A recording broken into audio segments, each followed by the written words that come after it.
അസ്സലാമു അലൈക്കും വറഹ്മത്തുള്ളാ. ഇന്ന് വന്നിട്ടുള്ളത് ചെറിയ ഒരു ബൈത്തിനെ കുറിച്ച് പറയാൻ വേണ്ടിയിട്ടാണ്.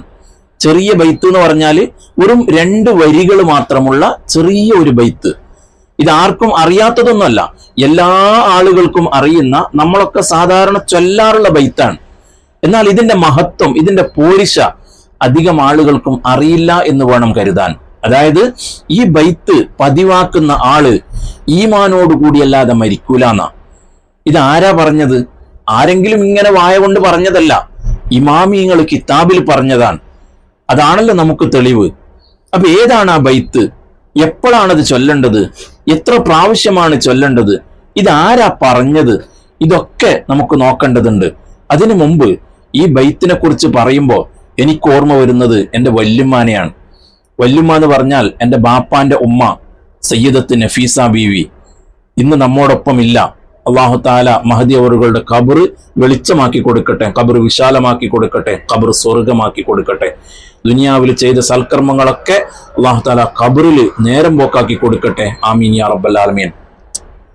ഞങ്ങളുടെ വല്യമ്മ ഞങ്ങളുടെ ചെറുപ്പകാലത്ത് കുട്ടികളായിരിക്കുന്ന സമയത്ത് അവിടുന്ന് മടിയിലിരുത്തിയിട്ട് ഈ ബൈത്ത് ഞങ്ങൾക്ക് ചൊല്ലിത്തരുമായിരുന്നു. ഏതാണ് ആ ബൈത്ത്?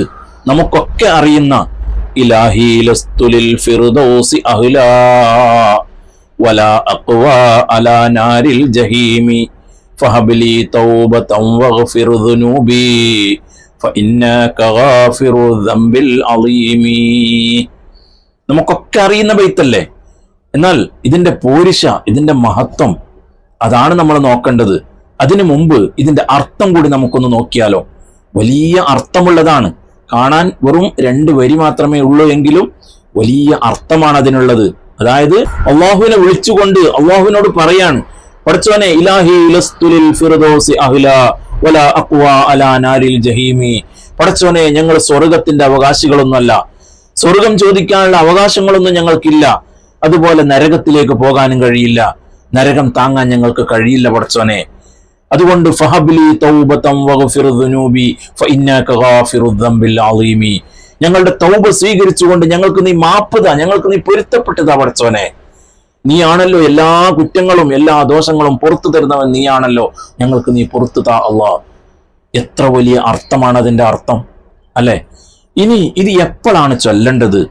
എത്ര പ്രാവശ്യമാണ് ചൊല്ലേണ്ടത്?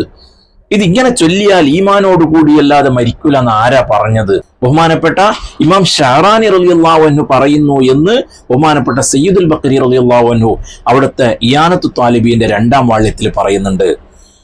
ബഹുമാനപ്പെട്ട ഇമാം ഷഅറാനി റളിയല്ലാഹു അൻഹു പറയുന്നത് ജുമുഅ ദിവസത്തിലാണ് ഈ ബൈത്ത് ചൊല്ലേണ്ടത്. അത് എത്ര പ്രാവശ്യമാണ് എന്ന് മഹാനവറുകൾ പറഞ്ഞിട്ടില്ല.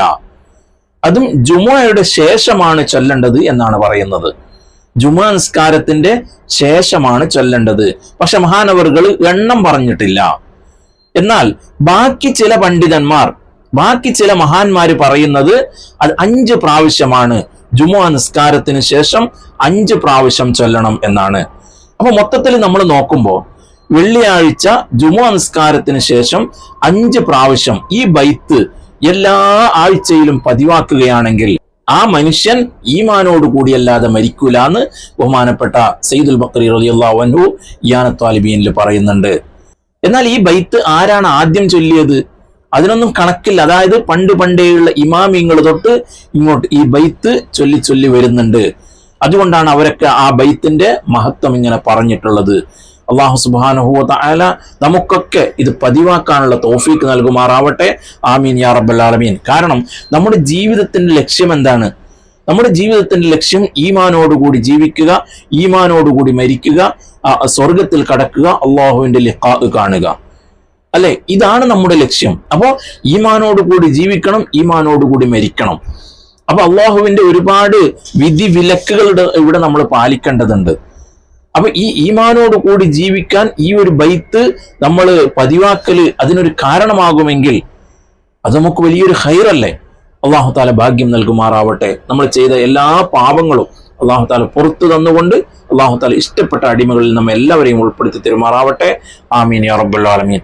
അസ്സലാമു അലൈക്കും വറഹ്മത്തുള്ളാഹി.